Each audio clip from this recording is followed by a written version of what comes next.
Sawona mngani, welcome back episode yethu yanamuhla. Makwathando lona lokuvuselako. Namuhla sitawukhuluma ngekudvumisa uNkulunkulu.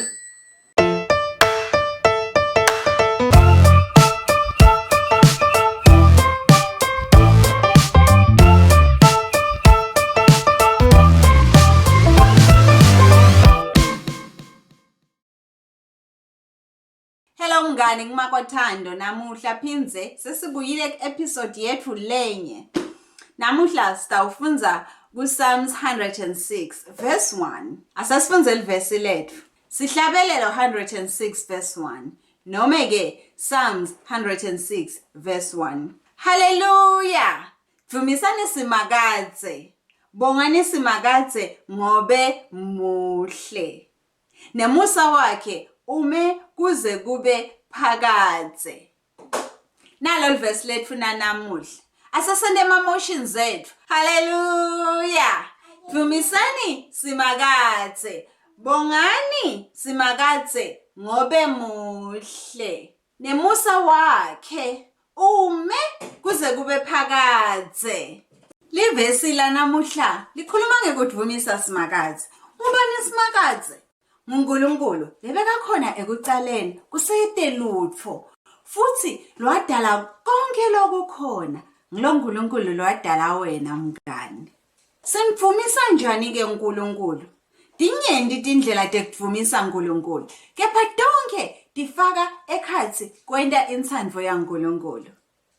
Nawufuna kudvumisa uNkulunkulu, yenta intsandvo yakhe. Siyatingana intsandvo yaNkulunkulu. Intsandvo yaNkulunkulu iseBhayibhelini.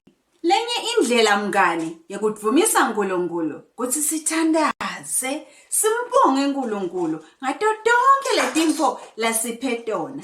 Nawudla ubombonga uNkulunkulu ukuthi ukuphe kudla. Phindze ke nawulala ubonge uNkulunkulu ukuthi ilanga lakho belinjani. Tonke letintfo lakwentele tona kulelo langa ubombonga. Nawuvuke kuseni ubobonga uthi ngiyabonga uNkulunkulu ukuthi ngiyaphila. Ngalesinye isikhathi simdvumisa uNkulunkulu ngekuhlabela tingoma letikhuluma ngaNkulunkulu, especially leti khuluma ngekuthi uNkulunkulu muhle kwane nekuthi uNkulunkulu wenta tintfo letinhle etimphilweni tethu. Phindze simbonge uNkulunkulu ngekuthi sihlabele tingoma letikhuluma ngekuthi uNkulunkulu wasikhombisa luthando nemusa ngekuthi alethe indvodzana yakhe Jesu. Itofela tono tethu mngani khona tsine sitoba nekuphila lokuphakadze.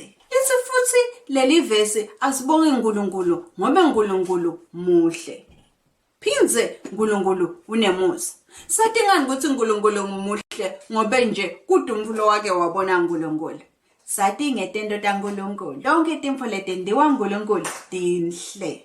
So next time mngani enjoy info lemnanzi noma ke ubona info lenhle ubukhumbula ukuthi lemfo leyo yadalwa uNkulunkulu. Iphela lapho ke ilesson yethu yanamuhla mngani wami. Ndakubona next time. Akugcine uNkulunkulu mngani wami.